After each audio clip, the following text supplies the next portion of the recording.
அந்த வகையிலே இன்றைய இந்த ஹுத்பா பிரசங்கத்தில் நல்லவர்களாக நபிகள் நாயகம் ஸல்லல்லாஹு அலைஹி வஸல்லம் அவர்கள் அடையாளப்படுத்தியவர்களையும் மோசமானவர்களாக கெட்டவர்களாக நபி ஸல்லல்லாஹு அலைஹி வஸல்லம் அவர்கள் அடையாளப்படுத்தியவர்களையும் இங்கே பதிவு செய்யலாம் என்று எண்ணுகின்றேன். நிச்சயமாக அல்லாஹுடைய பார்வையில் நல்லவனாக வாழ்ந்து மௌத்தாக வேண்டும் என்று ஆசைப்படுகிற எல்லா மக்களுக்கும் இந்த உபதேசம் பயனுள்ளதாக இருக்கும் என்று நம்புகிறேன்.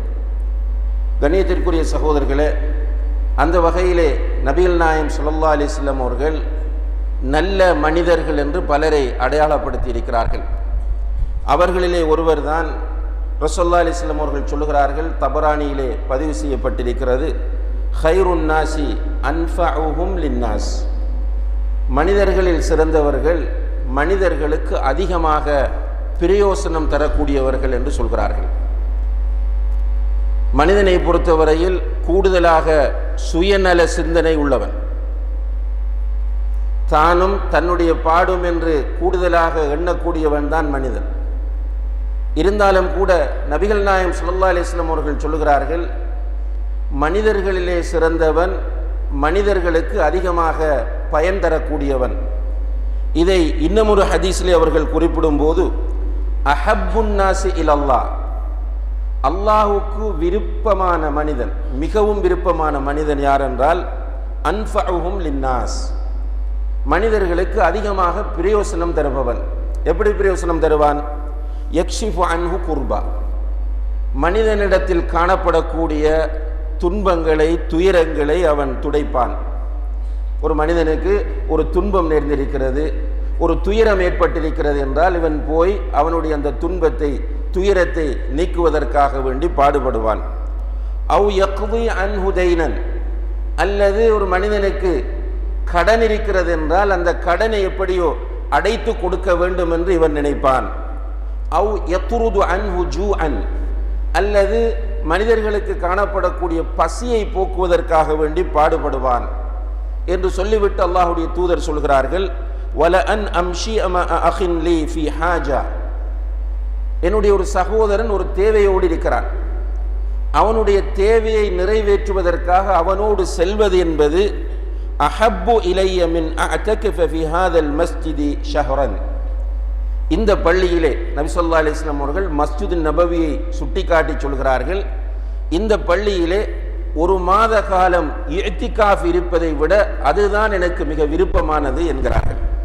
என்னுடைய ஒரு சகோதரனின் தேவையை நிறைவேற்றுவதற்காக வேண்டி அவனோடு நான் செல்வது என்பது மஸ்ஜிது நபவியில் ஒரு மாதம் இஅ்திகாஃப் இருப்பதை விட எனக்கு விருப்பமானது என்று நபிகள் நாயகம் ஸல்லல்லாஹு அலைஹி வஸல்லம் அவர்கள் சொல்கிறார்கள். எனவே கண்ணியத்திற்குரியவர்களே, நல்லவர்களாக நாம் இருந்தால் ஏனைய மனிதர்களுக்கு பயன் தரக்கூடியவர்களாக நாம் மாற வேண்டும். ஏனைய மனிதர்களுடைய கஷ்டங்களிலே, அவர்களுடைய பிரச்சனைகளிலே, அவர்களுடைய துன்பங்களிலே, அவர்களுடைய துயரங்களிலே கை கொடுக்கக்கூடியவர்களாக மாற வேண்டும். பொதுவாக நம்மிடம் இருக்கக்கூடிய அந்த புதினம் பார்த்தல் என்கிற அந்த தன்மை கைவிடப்பட வேண்டும். மற்றவனுக்கு ஏதாவது ஒன்று என்றால் அதை பற்றி பேசிக் கொண்டிருப்பார்கள், விமர்சனம் செய்து கொண்டிருப்பார்கள், அல்லது அதை புதினம் பார்ப்பதற்காக போவார்கள். இப்போது நீங்கள் பார்க்கலாம், வீதியிலே ஒரு இடத்திலே விபத்து ஏற்படுகிறது என்றால் பெரும் கூட்டம் நிற்கும், மிக பெரும் கூட்டம் அந்த இடத்திலே சேரும். ஆனால் அவனை தூக்கி ஒரு ஆட்டோவிலே ஒரு வாகனத்திலே ஏற்றி மருத்துவமனைக்கு கொண்டு செல்வதற்கு முன்வர மாட்டார்கள். ஒரு நாள் நம்முடைய வீதியிலே, பிரதான வீதியிலே ஒரு விபத்து நடக்கிறது. அந்த விபத்து நடக்கும் போது நான் அந்த வீதியை கடக்கக்கூடிய சந்தர்ப்பம் கிடைத்தது. கொத்துபாவுக்காக வெளியூருக்கு போகும்போது அந்த இடத்திலே விபத்து நடக்கிறது. போனால் நம்முடைய ஊர் பிள்ளைகள் 2 பேர் மோட்டார் பைக் விபத்து, ஆட்டோக்கள் வருகின்றன. அதுவும் இந்துக்களுடைய ஆட்டோ அல்ல, நம்முடைய ஊர் மக்களுடைய ஆட்டோ.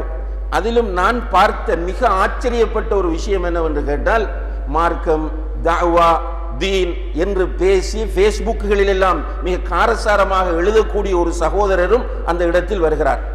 அங்கே விபத்துக்குள்ளாக இருக்கிற சகோதரர்களை ஆட்டோவில் ஏற்றுவதற்காக இவருடைய ஆட்டோவுக்கு கை போடும் போது இவர் நிறுத்தாமல், சில நேரம் அவருக்கு தேவை இருந்திருக்கலாம், ஆனால் இதைவிட பெரிய தேவை அன்று மருத்துவமனையில் இருக்கவில்லை என்பதுதான் என்னுடைய கணிப்பாகும். அங்கே நிறைய பேர் தப்பிக்கொண்டு சென்றார்கள். அதிலே இப்படியான ஒரு சகோதரரும் தன்னை காப்பாற்றி கொண்டு செல்கிறார். என்னென்னால் புதினம் பார்ப்பது, விமர்சனம் செய்வது என்பதிலே தெளிவாக இருக்கிறோமே தவிர உதவி செய்வது, மற்றவனுக்கு பயன் தரக்கூடிய காரியங்களில் ஈடுபடுவது என்பது பெரும்பாலானவர்களிடத்தில் கிடையாது. சில நேரங்களில் அனர்த்தம் ஏற்படுகிறது. அல்லாஹுடைய ஒரு சோதனை அது. அனர்த்தம் ஏற்பட்டால் அல்ஹம்துலில்லாஹ் இப்படியான நல்ல மக்கள் சிலர் களத்துக்கு வருவார்கள். வந்து மக்களுக்கு என்ன உதவி செய்ய வேண்டுமோ செய்வார்கள். அவர்களை அந்த அனர்த்தத்திலிருந்து காப்பாற்றுவார்கள். அவர்களுக்கு உணவு கொடுக்க வேண்டும் என்றால் அதற்குரிய ஏற்பாட்டை செய்வார்கள். அவர்களுக்கு மருத்துவ உதவிகள் செய்ய வேண்டும் என்றால் செய்வார்கள்.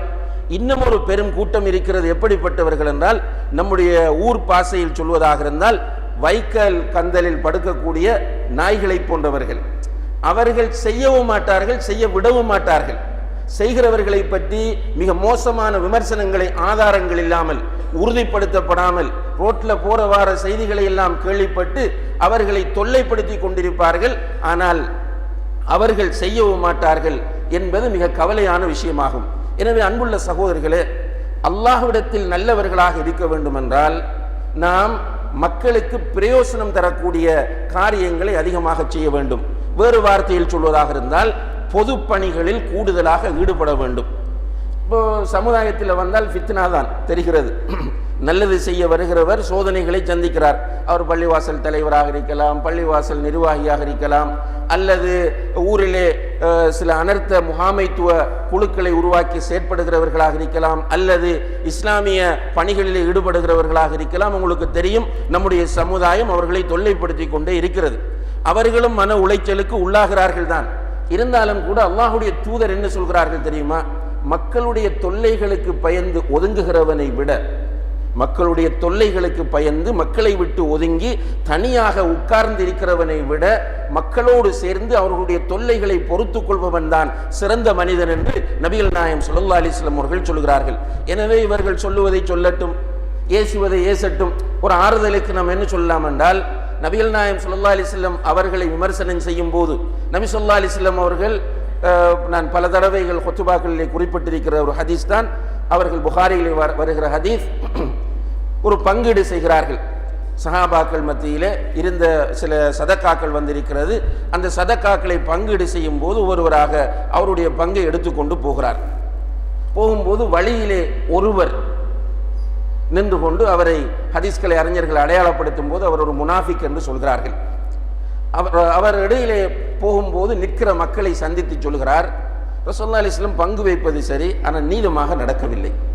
அவருக்கு தெரிந்தவர்களுக்கு, அவருக்கு நெருக்கமானவர்களுக்கு அதிகமாக கொடுக்கிறார், ஏனையோருக்கு அவர் அநியாயம் இழைக்கிறார் என்று சந்தில போய் நின்று விமர்சனம் செய்கிறார். இதை கேட்டுக்கொண்டிருந்த நபித்தோழர் ஒருவருக்கு கோபம் வந்து விட்டது. உடனே சொன்னார், முகத்திலே சொன்னார், இதை அல்லாஹுடைய தூதரிடத்திலே போய் நான் சொல்லுவேன் என்று சொல்லிவிட்டு ரசூலுல்லாஹி அலைஹி வஸல்லம் அவர்களிடம் ஓடோடி வந்து, யா ரசூலல்லாஹ், இப்படி ஒருவர் பேசிக்கொண்டு போகிறார் என்று சொன்னபோது அல்லாஹுடைய தூதர் ஸல்லல்லாஹு அலைஹி வஸல்லம் அவர்களுடைய முகம் மாதுளம் பழம் போன்று கோபத்தினால் சிவந்தது. மிக கடுமையாக ஆத்திரப்பட்டார்கள், கவலைப்பட்டார்கள். நிச்சயமாக இப்படி செய்யக்கூடியவர்களுக்கு கவலையும் ஆத்திரமும் வருவது தவிர்க்க முடியாது. ஏனென்றால் நிறைய தியாகங்களை அவர்கள் செய்திருப்பார்கள். இப்படி பேசிக் கொண்டிருக்கிறவர்களுக்கு அது ஒன்றும் புரியாது. எனவே ரசூலுல்லாஹி அலைஹி வஸல்லம் அவர்களுடைய முகம் அப்படி செவந்து கோபம் வருகிறது. இருந்தாலும் அவர்கள் ரியலைஸ் பண்ணுகிறார்கள். எப்படி சொன்னார்கள் தெரியுமா? லகது ஊதிய மூசா அக்ஸர மின் ذلك ஃபஸபர். மூசா அலைஹிஸ்ஸலாம் அவர்கள் இதைவிட கடுமையாக சோதிக்கப்பட்டார்கள், அவர்கள் பொறுமையாகத்தான் இருந்தார்கள் என்று தனக்குத்தானே சொல்லிக் கொண்டு ஆறுதல் அடைந்தார்கள் என்பதை புகாரியிலே பார்க்கிறோம். இப்ப நாமும் என்ன செய்ய வேண்டும்? நம்மை பற்றி திருடன் என்பான், கள்ளன் என்பான், அப்படி செய்கிறான், இப்படி செய்கிறான், குடும்பத்தவர்களை கூடுதலாக கவனிக்கிறான், நீதியாக நடக்கவில்லை என்றெல்லாம் எல்லோரும் பேசுவார்கள். சில நேரங்களில் நம்ம என்ன சொல்லணும் என்றால், இந்த உலகத்திலேயே மிகப்பெரிய நீதிமானாக இருந்த நபிகள் நாயகம் ஸல்லல்லாஹு அலைஹி வஸல்லம் அவர்களையே குறை கண்டு விட்டார்கள். எவ்வளவு நம்பிக்கை நாணயத்தோடு இருந்தவர்கள் இந்த மார்க்கத்திற்குள் வந்து பணி செய்ய ஆரம்பித்த போது அவர்களை பொய்யன் என்றும், அவர்களை திருடன் என்றும், அவர்களை அநியாயக்காரன் என்றும், அவர்களை சூனியக்காரன் என்றும், அவர்களுடைய முகத்திலே காரி உமிழ்ந்தார்கள், அவர்களுடைய கன்னத்தில் செருப்பால் அடித்திருக்கிறார்கள், கழுத்தை நெரித்திருக்கிறார்கள், அவர்கள் சுஜூது செய்யும் போது அவர்களுடைய தலையிலே அழுகிய ஒட்டகத்தின் குடல்களை போட்டிருக்கிறார்கள். இப்படியெல்லாம் அல்லாஹ்வுடைய தூதரிக்கை செய்திருக்கிறார்கள் என்றால் நாம் எம்மாத்திரம் என்று நினைத்து கொண்டு இந்த சமுதாயத்திற்கு நல்லது செய்ய வேண்டும். அல்ஹம்துலில்லாஹ், சில மக்கள் இருக்கிறார்கள் அப்படித்தான். ஏசுவார்கள், திட்டுவார்கள், அநியாயம் இழைப்பார்கள், கொடுமைப்படுத்துவார்கள், அவதூறுகளை அள்ளி வீசுவார்கள். திரும்ப பாப்பம் அந்த மக்களுக்கே உதவி செய்ய வேண்டும் என்று வந்து நிற்பார்கள்.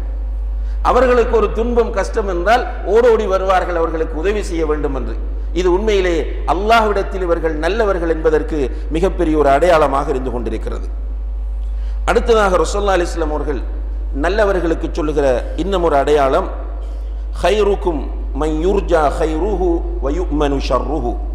அஹ்மத், திர்மிதி போன்ற ஹதீஸ் நூல்களில் வரக்கூடிய ஒரு ஹதீஸ் இது. ஹைருக்கும் மன் யுர்ஜா ஹைருஹு, யாருடைய நலவுகளை மக்கள் அதிகம் ஆதரவு வைக்கிறார்களோ, வ யுமனு ஷர்ருஹு, இவனால் நமக்கு தீங்கு வராது என்று யாரை மக்கள் நம்புகிறார்களோ, யாரால் நிறைய பயனடைய வேண்டும் என்று மக்கள் நினைக்கிறார்களோ, யாரால் அதிக தீங்கு வராது என்று மக்கள் நம்பிக்கை வைக்கிறார்களோ, அவன்தான் நல்ல மனிதன் என்று நபி ஸல்லல்லாஹு அலைஹி வஸல்லம் அவர்கள் சொல்கிறார்கள்.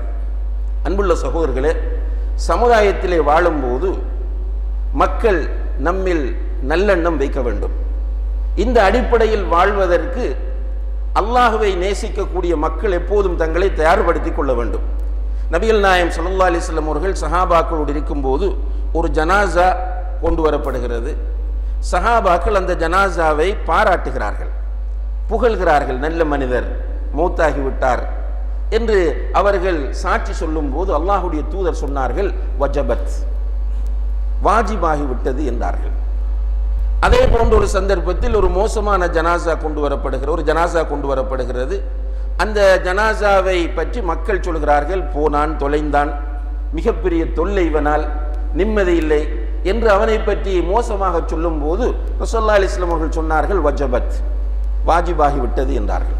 சஹாபாக்கள் கேட்டார்கள், அதற்கும் வாஜிபாகிவிட்டது, இதற்கும் வாஜிபாகிவிட்டது என்றீர்கள், என்ன யா ரசூலுல்லாஹ் என்று கேட்கும் போது ரசூலுல்லாஹி அலைஹி வஸல்லம் அவர்கள் சொன்னார்கள், நீங்கள் அவரை பாராட்டும் போது, நீங்கள் புகழும் போது அல்லாஹ் உங்களுடைய சாட்சியத்தை ஏற்றுக்கொண்டான், எனவே அவருக்கு சுவர்க்கம் வாஜிபாகிவிட்டது என்று சொன்னேன். நீங்கள் ஏசும் போது, திட்டும் போது, மோசமாக சொல்லும் போது அல்லாஹ் உங்களுடைய சாட்சியத்தை ஏற்றுக்கொண்டான், அதனால் அவனுக்கு நரகம் வாஜிபாகிவிட்டது என்று சொன்னேன். அன்புள்ள சகோதரர்களே, இந்த ஹதீஸ்கள் எல்லாம் நாம் நிதானமாக தனிமையிலிருந்து சிந்திக்க வேண்டிய ஹதீஸ்களாகும். ஒரு சமுதாயத்திற்கு ஒரு பாரமான மனிதனாக நான் வாழ்ந்து விடக்கூடாது. சமுதாயம் என்னை பார்க்கும் போதெல்லாம் இவன் வருகிறான், இவன் வந்துவிடக்கூடாது, இவன் இருப்பதே பெரிய ஒரு தொல்லை என்கிற நிலையில் நாம் இருப்போமாக இருந்தால் அது அல்லாஹ்வுடைய பார்வையிலும் நம்மை மோசமானவனாக ஆக்கிவிடும் என்பதை நபி ஸல்லல்லாஹு அலைஹி வஸல்லம் அவர்கள் இதன் மூலம் நமக்கு உணர்த்துகிறார்கள். அதே போன்று அல்லாஹ்வுடைய தூதர் ஸல்லல்லாஹு அலைஹி வஸல்லம் அவர்கள் நல்ல சிறந்த மனிதர்களில் ஒருவராக அடையாளப்படுத்துகிறார்கள். அவர்களிடம் கேட்கப்படுகிறது, ஐயுன் நாசி ஹைர் யா ரசூலல்லாஹ், அல்லாஹ்வுடைய தூதரே, மனிதர்களில் மிகவும் சிறந்த மனிதர் யார் என்று கேட்டபோது அல்லாஹ்வுடைய தூதர் சொன்னார்கள், மன் தால உம்ருஹு வ ஹஸுன அமலுஹு, யாருடைய ஆயுள் நீடித்து அவருடைய அமல்கள் சிறந்ததாக மாறுகிறதோ அவர் சிறந்த மனிதர் என்றார்கள். ஆயுள் நீடித்து அவருடைய அமல்கள் சிறந்த அமல்களாக மாறினால் அவர் நல்ல மனிதர், சிறந்த மனிதர் என்று நபி ஸல்லல்லாஹு அலைஹி வஸல்லம் அவர்கள் சொல்கிறார்கள். பொதுவாக நமக்கு தெரியும், நபி ஸல்லல்லாஹு அலைஹி வஸல்லம் அவர்கள் சொன்னார்கள், என்னுடைய சமுதாயத்தின் வயது 60க்கும் 70க்கும் இடைப்பட்டது. அப்போ 65. இப்போ பெரும்பாலும் 65-70க்குள்ள மௌத்தாகுவார். இடையில் எப்போ மௌத்தாகும் என்றது அல்லாஹு ஆலம்.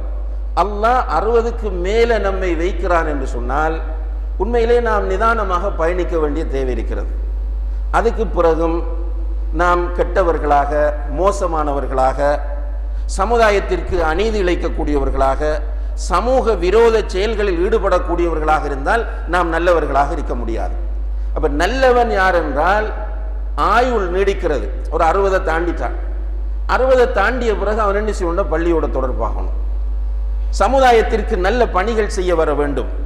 இப்போ சில சகோதரர்கள் இருக்கிறார்கள், மாஷா அல்லாஹ், அந்த குறிப்பிட்ட இந்த பென்ஷன் ஆகிற வயதை அடைவார்கள். அடைந்ததற்கு பிறகு அவர்களை நீங்கள் பார்த்தால் அனாதை குழந்தைகளுக்கு உதவி செய்வது, ஏழைகளுக்கு உதவி செய்வது, சமூகத்தில் கஷ்டப்படக்கூடியவர்களுக்கு உதவி செய்வது, இவ்வாறான சமுதாய பணிகளிலே ஈடுபடுவார்கள். அதே நேரத்தில் அதிகமாக அவர்களை மஸ்ஜிதிலே நம்ம பார்க்கலாம். முன்சஃபிலே தொழுவார்கள், தொழுதுவிட்டு நீண்ட நேரம் உட்கார்ந்திருப்பார்கள். அதே போன்று அவர்கள் அதிகமாக குர்ஆனோடு தொடர்பு ஏற்படுத்துவார்கள். மார்க்க நிகழ்ச்சிகளில் கூடுதலாக ஈடுபடுவார்கள். இப்படியான மனிதர்கள் அல்ஹம்துலில்லாஹ் என்று சொல்லிக் கொள்ளுங்கள். இது நீங்கள் அல்லாஹுடைய பார்வையில் நல்லவர்கள் என்பதற்குரிய அடையாளமாக இருந்து கொண்டிருக்கிறது. அதே போன்று ரசூலுல்லாஹி அலைஹி வஸல்லம் அவர்கள் சொன்னார்கள், ஹைருன் நாஸ் ذுல் கல்பில் மஹ்மூம் வல் லிசானிஸ் சாதிக். மனிதர்களிலே சிறந்தவர் யார் என்று கேட்டால் உண்மை பேசக்கூடியவர். மனிதர்களில் சிறந்தவர் உண்மை பேசக்கூடியவர். அதே போன்று தூய்மையான உள்ளத்தோடு, பொறாமை இல்லாமல், வஞ்சகம் இல்லாமல், குழப்பம் இல்லாமல் நல்ல உள்ளத்தோடு வாழக்கூடியவர் சிறந்த மனிதர் என்று சொன்னார்கள். இப்ப நமக்கு தெரியும் உண்மை பேசுவதன் முக்கியத்துவத்தை இஸ்லாம் எவ்வளவு வலியுறுத்துகிறது என்று. உண்மை நன்மைக்கு வழிகாட்டும், நன்மை சுவர்க்கத்திற்கு வழிகாட்டும் என்று நபி ஸல்லல்லாஹு அலைஹி வஸல்லம் அவர்கள் சொல்கிறார்கள். உண்மையை பொறுத்தவரையில் எல்லா நிலைகளிலும் உண்மை பேச வேண்டும். ஜோக்குக்கு கூட பொய் சொல்லக்கூடாது என்று இஸ்லாம் சொல்லுகிறது. 4 பேரை சிரிக்க வைப்பதற்காக வேண்டி ஒருவர் பொய் சொன்னால் அவர் நரகத்தின் அடித்தட்டில் போடப்படுவார் என்று நபி ஸல்லல்லாஹு அலைஹி வஸல்லம் அவர்கள் எச்சரிக்கை செய்கிறார்கள். ஆனால் இன்றைக்கு பார்த்தமாக இருந்தால் எல்லாமே பொய் சொல்லுவதில் தான் மகிழ்ச்சியே இருக்கிறது. எல்லாத்துக்கும் பொய் தான். நேரடியாக நடந்த பார்த்த விஷயத்தை கூட திரும்ப கேட்டால் தெளிவாக நான் அப்படி செய்யவில்லை என்று பொய் சொல்லக்கூடிய நிலை. சத்தியம் பண்ண சொன்னால் சத்தியம் பண்ணுறதுக்கும் ரெடி. மஸ்ஜிதுக்கு வந்து சத்தியம் பண்ணுங்கன்னாலும் ரெடி. லா ஹவ்ல வலா குவத்த இல்லா பில்லாஹ். நம்முடைய மனங்கள் அந்த அளவுக்கு நோய்வாய்ப்பட்டு விட்டன. அப்ப மனம் நோய்வாய்ப்பட்டு, இதயம் நோய்வாய்ப்பட்டு கரைபடிந்திருக்கிறவர்கள், பொறாமையோடு, காழ்ப்புணர்வோடு, வஞ்சகத்தோடு, பெருமையோடு வாழக்கூடியவர்கள் நிச்சயமாக நல்ல மனிதர்களாக இருக்க முடியாது. அதே போன்று பேசினால் பொய்யை பேசக்கூடியவர்கள் நல்ல மனிதர்களாக இருக்க முடியாது. நல்ல மனிதர்கள் பேசினால் உண்மை பேசுவார்கள்.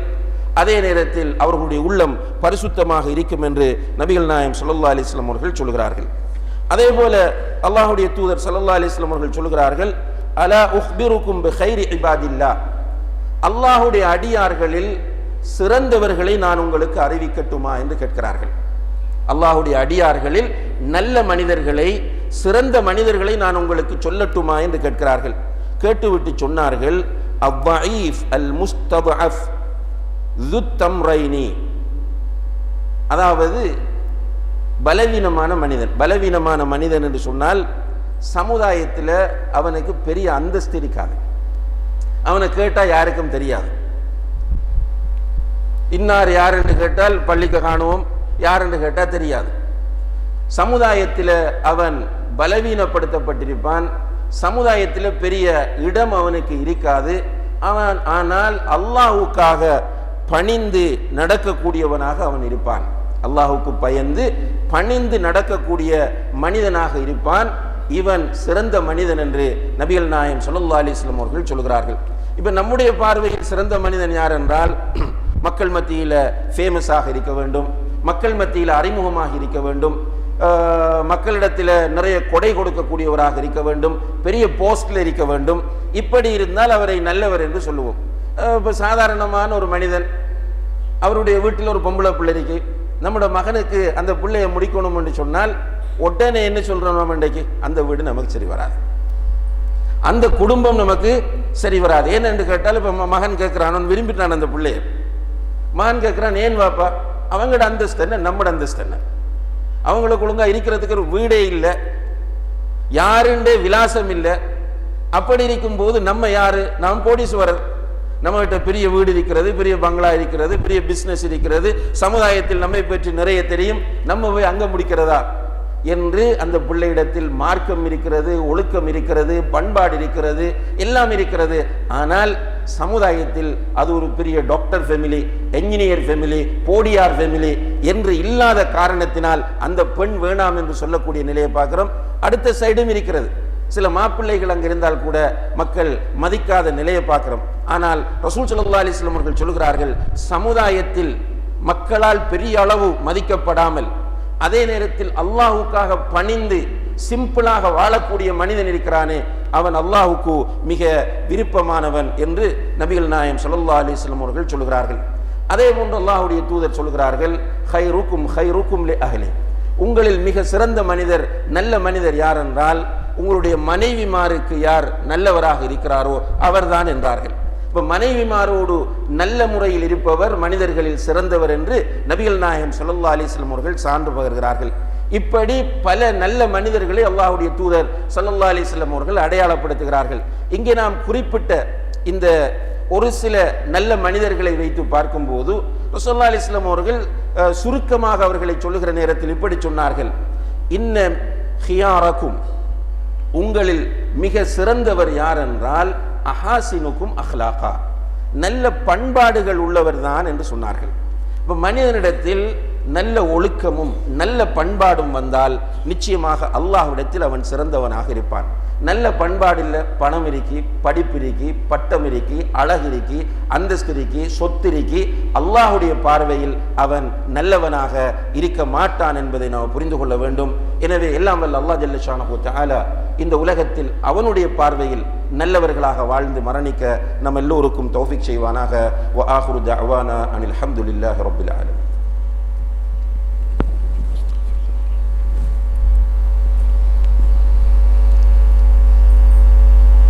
الحمد لله رب العالمين والعاقبة للمتقين ولا عدوان إلا على الظالمين والصلاة والسلام على أشرف الأنبياء والمرسلين وعلى آله وأصحابه أجمعين أما بعد. கண்ணியத்திற்குரிய பெரியோர்களே, சகோதரர்களே, அல்லாஹுடைய பார்வையிலும் அல்லாஹுடைய தூதருடைய பார்வையிலும் நல்லவராக வாழ்ந்து மரணிக்க வேண்டும் என்று விரும்புகிற மனிதர் நிச்சயமாக நல்லவராகத்தான் இருப்பார்.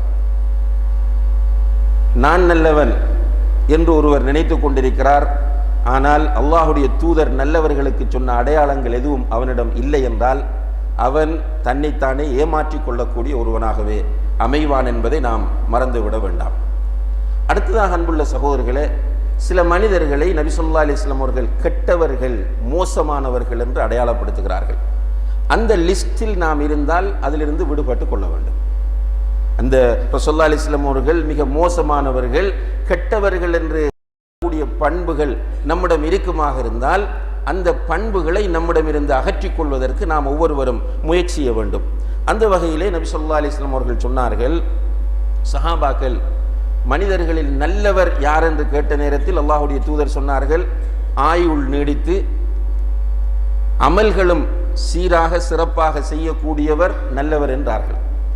அந்த தொடரில் சஹாபாக்கள் அல்லாஹ்வுடைய தூதரிடத்திலே கேட்கிறார்கள், யா ரசூலல்லாஹ் ஐயுன் நாசி ஷர், அல்லாஹ்வுடைய தூதரே மனிதர்களில் மிக கெட்டவர்கள் யார், மனிதர்களில் மிக மோசமானவர்கள் யார் என்று கேட்டபோது அல்லாஹ்வுடைய தூதர் சொன்னார்கள், மன் தால உம்ருஹு வஸாஅ அமலுஹு, யாருடைய ஆயுள் நீடித்து அவருடைய அமல்கள் மோசமானதாக இருக்கிறதோ, அவருடைய செயல்களும் காரியங்களும் மோசமானதாக இருக்கிறதோ அவர்தான் என்றார்கள். இந்த ஹதீஸ் திர்மிதியிலே வரக்கூடிய ஆதாரபூர்வமான ஒரு ஹதீஸ் ஆகும். அன்புள்ள சகோதரர்களே, பொதுவாக அந்த வயது என்பது ஒரு 60ஐத்தான் ரசூலுல்லாஹி அலைஹி வஸல்லம் அவர்கள் குறிப்பிடுகிறார்கள். அந்த வயது நீடிப்பது என்பது 60ற்கு மேலே வாழ்வதை. இதை இன்னும் ஒரு ஹதீஸில், புகாரியிலே வரக்கூடிய ஹதீஸில் நாம் பார்க்கலாம்.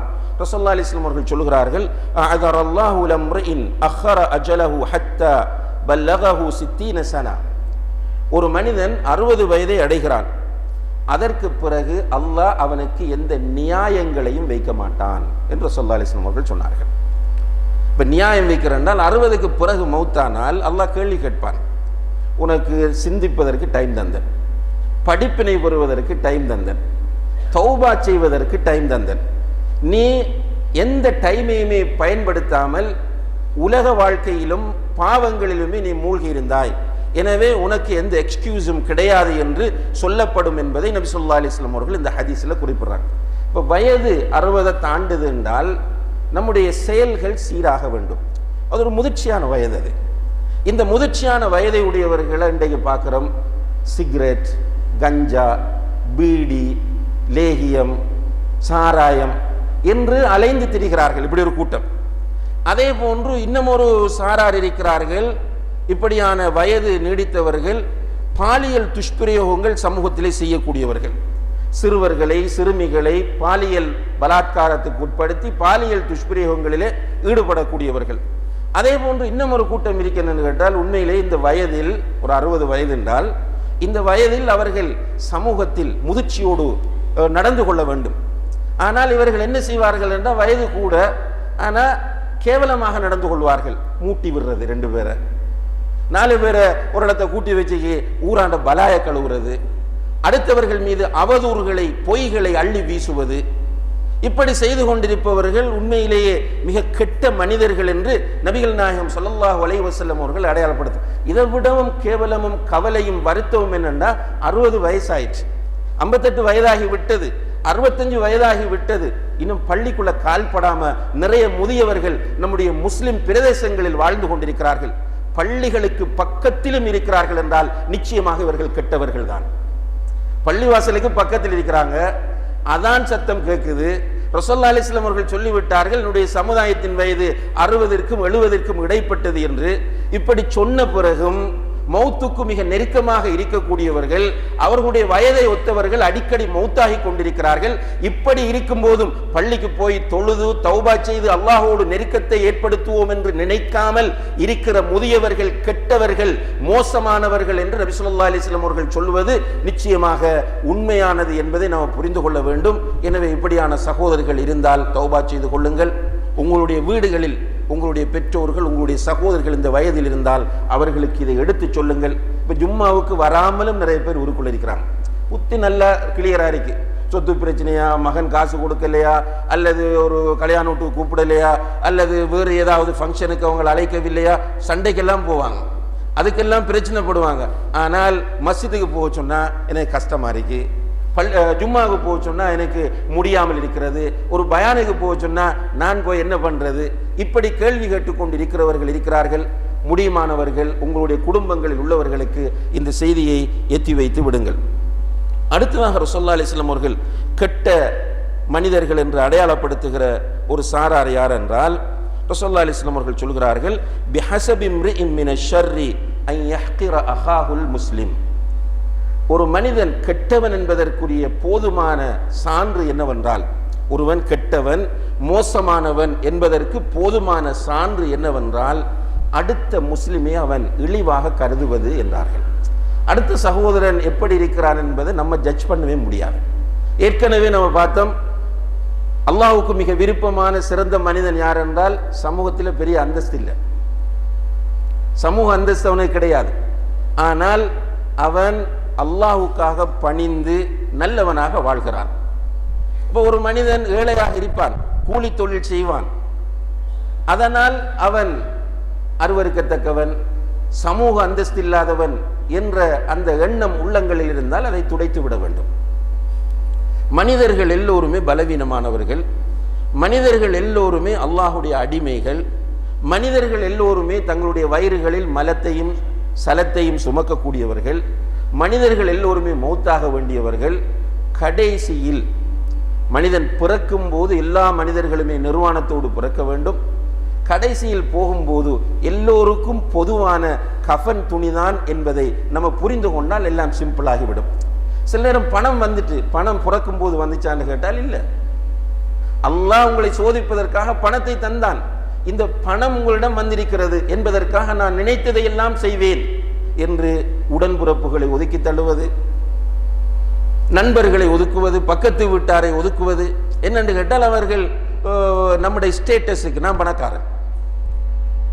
இன்னும் சிலர் இருக்கிறார்கள், படித்தவர்கள், டீச்சராக இருப்பார், அல்லது பிரின்சிபலாக இருப்பார், அல்லது யூனிவர்சிட்டி லெக்சராக இருப்பார், ஒரு டீனாக இருப்பார், அதுக்கு மேலே ஒரு பொலிட்டிஷியனாக இருப்பார், ஒரு மினிஸ்டராக இருப்பார். அவர் சிம்பிளான எலெக்ஷன் வந்தால் வருவார், அது வேறு விஷயம். ஆனால் நோமலாக அவர் யதார்த்தமாக அவருடைய குடும்பத்தவர்களோடு நெருங்கி பழகுவாரான்னு கேட்டால் இல்லை. என்னன்னு கேட்டால் எங்களுடைய ஸ்டேட்டஸ் வேற, இந்த ஸ்டேட்டஸ் எங்களுடைய ஸ்டேட்டஸ், நாங்கள் யாரு, எங்களோட கௌரவம், இப்படி பேசுகிறவர்கள் கெட்டவர்கள். நல்லவர்கள் யாருமே தன்னை பரிசுத்தப்படுத்த மாட்டார். ரசூலுல்லாஹி அலைஹி வஸல்லம் அவர்கள் தன்னை பரிசுத்தப்படுத்தல. அபூபக்கர் சித்திக் பணக்காரன், பெரிய குடும்பம், சுவர்க்கத்தை கொண்டு நன்மாராயம் கூறப்பட்டவர், தன்னை பரிசுத்தப்படுத்தல. உமர் ரலியல்லாஹு அன்ஹு அவர்கள் ஒரு பெரிய பலசாலி, மிகப்பெரிய ஒரு சமூக அந்தஸ்துள்ளவர், இந்த உலகத்திலே ஆட்சி செய்தவர்களில், ரசூலுல்லாஹி அலைஹி வஸல்லம் அவர்களுக்கு பிறகு ஆட்சி செய்தவர்களில் மிக சிறந்தவராக எல்லோராலும் பாராட்டப்படக்கூடியவர். அவர் என்னிடம் நிஃபாக் இருக்கான்னு தான் யோசிச்சார். நானும் முனாஃபிக்களுடைய பட்டியலில் இருப்பேனா என்றுதான் கவலைப்பட்டார். எனவே அன்புள்ள சகோதரர்களே, அப்படி இல்லாமல் மறுதலையாக உள்ளங்கள், உங்களுக்கு தான் தெரியும் உங்களுடைய உள்ளத்தை பற்றி, உங்களுடைய உள்ளத்தில் மற்றவர்களை பற்றி கேவலமான சிந்தனை வருகிறது என்றால் முடிவெடுங்கள், நீங்கள் கெட்டவர் என்று. இது நான் சொல்லவில்லை, அல்லாஹ்வுடைய தூதர் ஸல்லல்லாஹு அலைஹி வஸல்லம் அவர்கள் சொன்னது, முஸ்லிமிலே வரக்கூடிய ஹதீஸ் இது. அதே போன்று இன்னும் ஒரு கெட்ட மனிதரை ரசூலுல்லாஹி அலைஹி வஸல்லம் அவர்கள் அடையாளப்படுத்துகிறார்கள். புகாரி முஸ்லிமிலே வருகிறது, வதஜிதூன ஷர்ரன் நாசி தல் வஜ்ஹைன். மனிதர்களில் மிக கெட்டவன் யார் என்றால் இரண்டு முகங்களை உடையவன். ரசூலுல்லாஹி அலைஹி வஸல்லம் அவர்கள் சொல்கிறார்கள், மனிதர்களிலே மிக கெட்டவன் இரண்டு முகங்களை உடையவன் என்று சொல்லிட்டு எப்படி சொல்றாங்க என்றால், யத்தி ஹாஉலாஇ பிவஜ்ஹின், இவர்களோடு ஒரு முகத்தில் வருவான், வஹாஉலாஇ பிவஜ், இவர்களோடு வரும்போது இன்னும் ஒரு முகம். என்ன செய்யறது? ஒரு ஆளை சந்திக்கக்குள்ள அவர்கிட்ட போய் நல்லவராக காட்டுறது, அவர்கிட்ட இவரை பற்றி போட்டு கொடுக்கறது, இப்படியெல்லாம் செய்யறது. மறுபடியும் அவர்கிட்ட போனால் இவரை பற்றி பேசுறது. இந்த அட்டிடியூட், இந்த மனப்பாங்கு யாரிடம் இருக்கிறதோ, இருக்கு நிறைய பேர்கிட்ட, அது ஒவ்வொருவருக்கும் தெரியும். நான் இந்த டைப்பான மனிதனா என்பது அவரவருக்கு தெரியும். ஒவ்வொருவர்கிட்டையும் ஒவ்வொரு முகம். இஸ்லாம் என்ன எதிர்பார்க்கிறது என்றால், எல்லார்ட்டையும் ஒரு முகத்தோடு இருக்கிற, ஸ்ட்ரைட் ஃபார்வர்டாக, அதாவது வெளிப்படையாக இருக்கக்கூடிய மனிதர்களை தான் இஸ்லாம் விரும்புகிறது. அப்படி மனிதர்களை உருவாக்குவதற்கு தான் இஸ்லாம் முயற்சி செய்கிறது. இது இல்லாமல் ரெண்டு முகம், இங்கே ஒரு முகம் அங்கே ஒரு முகம். இங்கே வந்து என்ன பார்த்து சலான் சொல்லி மஷா அல்லாஹ் எப்படி ஷேகாத்து இதுண்டு என்ன ஃபுல்லாக பாராட்டி என்னுடைய பணிகளை எல்லாம் அப்படி மெச்சிட்டு போகிறது. பிறகு எனக்கு பிடிக்காத ஒருவர்கிட்ட போய் அவன் பச்சை கண்ணன், அவனை தெரியாமல் கிடக்கு, இப்படி சொல்றது. இவர் தான் அவர். இந்த அட்டிடியூட், இந்த ஸ்டைல், இந்த மனப்பாங்கு உங்களில் யாரிடம் இருக்கிறதோ நீங்கள் முடிவெடுத்துக் கொள்ளுங்கள். அல்லாஹ்வுடைய தூதர் உங்களை பற்றி சொல்கிறார்கள், நீங்கள் மிக கெட்ட மனிதர் என்று. உண்மையிலேயே இப்படிப்பட்டவர்கள் முனாஃபிக்குகளுடைய தன்மை கொண்டவர்கள். அல்லாஹ் பாதுகாக்க வேண்டும். அந்த நிலைக்கு நாம் போய்விடக்கூடாது. மௌத் இருக்கிறது. நம்ம நினைக்க கூடாது முபாரக் மதனியை பற்றி அவரிடம் போய் புகழ்ந்து விட்டு இன்னும் ஒருவரிடம் போய் நான் இகழ்ந்து கேவலமாக பேசுகிற போது அவருக்கு தெரியாதுதானே என்று நீங்கள் நினைக்க வேண்டாம். மலக்குகள் பதிகிறார்கள். ரப்புல் ஆலமீன் தன்னை அடையாளப்படுத்தும் போது சமீஅ, அவன் தெளிவாக கேட்பவன் என்று அடையாளப்படுத்துகிறான். பசீர், தெளிவாக பார்ப்பவன் என்று அடையாளப்படுத்துகிறான். எல்லாத்தையும் அவன் பார்த்துட்டு இருக்கிறான். ஜட்ஜ் பண்ண போவது அவன். நாம் எல்லோரும் நம்பி இருப்பது மறுமையை. இந்த உலகம் உண்மை இல்லை என்பதில் நாம் உறுதியாக இருப்பதனால் தான் இந்த இடத்திலே இந்த நேரத்தில் நாம் எல்லோரும் ஒன்று சேர்ந்திருக்கிறோம். இந்த உலகம் அழிந்துவிடும். இந்த உலகத்திலே எதுவுமே நிரந்தரம் கிடையாது. நம்ம எப்போ மௌத்தாகும் என்பது நமக்கே தெரியாது. இருந்தாலும் நாம் ஒரு 60-70 வருடம் தான் மேக்சிமம் இருப்போம் என்பதையும் நாம் ஈமான் கொண்டிருக்கிறோம். அப்படிப்பட்ட நாம் நாளை மறுமையிலே ரப்புல் ஆலமீனுக்கு முன்னால் நிற்போம் என்பதை உறுதியாக நம்புகிறவர்கள். அந்த ரப்புல் ஆலமீன் பார்த்து கொண்டிருக்கிறான். அந்த ரப்புல் ஆலமீன் மலக்குகளை வைத்து எழுத வைத்திருக்கிறான். நாளை மறுமையிலே நம்முடைய வாய்க்கு முத்திரையிட்டு விட்டு நம்முடைய கைகளையும் கால்களையும் பேசச் செய்வான் என்று குர்ஆனிலே அவன் குறிப்பிடுகிறான். எனவே நாம் இந்த துல் வஜ்ஹைனாக, இரண்டு முகத்தை உடைய, டபுள் ஸ்டாண்டர்ட் என்று சொல்வார்கள், அந்த நிலைப்பாடு உள்ளவர்களாக இருந்தால் தௌபா செய்யுங்க, துஆ செய்யுங்க. யா அல்லாஹ், இந்த முனாஃபிக்குடைய பண்பு ஏன் என்னிடம் இருக்கிறது, இது போக வேண்டும், யா அல்லாஹ் என்னை பாதுகாரு என்று அல்லாஹ்விடத்திலே துஆ செய்யுங்கள். அடுத்ததாக நபி ஸல்லல்லாஹு அலைஹி வஸல்லம் அவர்கள் அடையாளப்படுத்துகிற இன்னும் ஒரு மோசமான மனிதன் யார் என்றால், இன்ன ஷர்ரன் நாஸி இன்தல்லாஹி மன்சிலத்தன் யௌமல் கியாமா. இங்கே மட்டுமல்ல, மறுமையிலும் அல்லாஹ்விடத்தில் மிக மோசமான மனிதன் யார் என்றால், மன் தரக்கஹு நாசு இத்திகா ஷர்ரிஹி, இன்னும் ஒரு ரிவாயத்தில் இத்திகா ஃபஹ்ஷிஹி, ஒருவனுடைய